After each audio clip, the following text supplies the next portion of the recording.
Welcome friends. প্রথমেই বলে রাখি, এই সংবাদ কিন্তু এবিপি আনন্দে প্রচারিত হয়েছে। আমি সেখান থেকে সংবাদটা পরিবেশন করছি এবং আজকে 24শে নভেম্বর 2024 2:56 PM এই সংবাদ কিন্তু নিউজ চ্যানেলের ওয়েবসাইটে পোস্ট হয়েছে।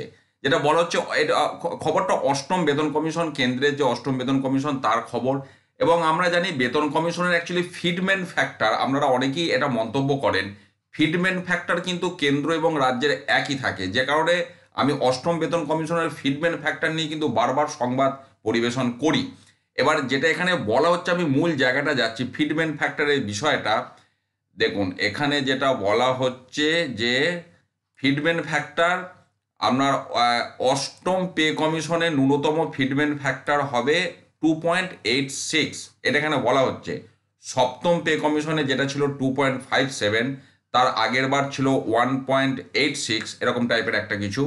তো এবছর 2.87 ফিডম্যান ফ্যাক্টর হবে এমন একটা আইডিয়া এখানে দেওয়া হচ্ছে।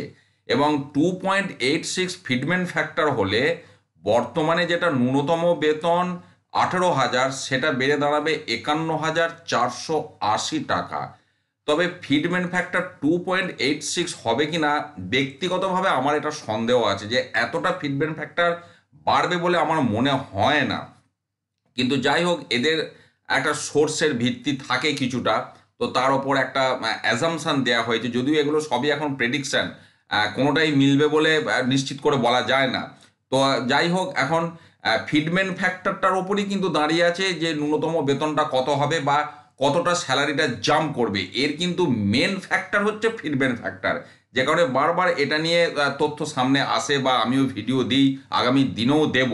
তো যাই হোক, আমি সোর্স সহ বিষয়টা উল্লেখ করলাম। আর এই সমস্ত ভিডিওতে বিরূপ মন্তব্য করবেন না, আপনারা অনেকেই করেন। তার কারণ দেখুন, খবরগুলো বিভিন্নভাবে আসে, সেগুলো আমাদের জানা বা জানানোর একটা প্রয়োজন থাকে, যে কারণে আমি তথ্যগুলো শেয়ার করি। ভালো থাকুন, সুস্থ থাকুন, ধন্যবাদ।